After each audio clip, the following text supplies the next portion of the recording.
નીતિન પટેલે પહેલગામમાં થયેલા આતંકી હુમલા અંગે નિવેદન આપ્યું હતું, જેમાં તેમણે આ હુમલાને કાશ્મીરની સુરક્ષા અને સ્થિરતાને નબળી પાડવાનો પ્રયાસ ગણાવ્યો।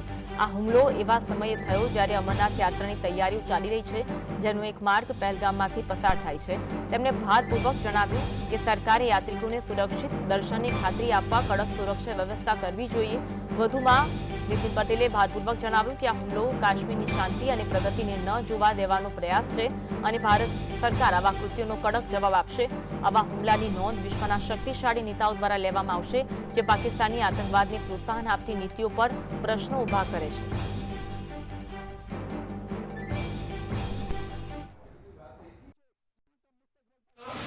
શક્તિશાળી દેશોના નેતાઓ પણ જ્યારે કોઈ દેશની મુલાકાત લેતા હોય ત્યારે એ દેશ ઉપર આતંકવાદી હુમલો પાકિસ્તાને જે કરી ભારત ઉપર કાશ્મીર ઉપર જે આ ઘા માર્યો છે, એ હું એમ માનું છું કે અમેરિકાને પણ એને બતાવ્યું છે તમે ગમે તેટલી ભારતની મુલાકાત કરો પણ અમે ભારતને હેરાન પરેશાન કર્યા સિવાય અને આતંકવાદી પ્રવૃત્તિઓ કર્યા સિવાય રહીશું નહીં।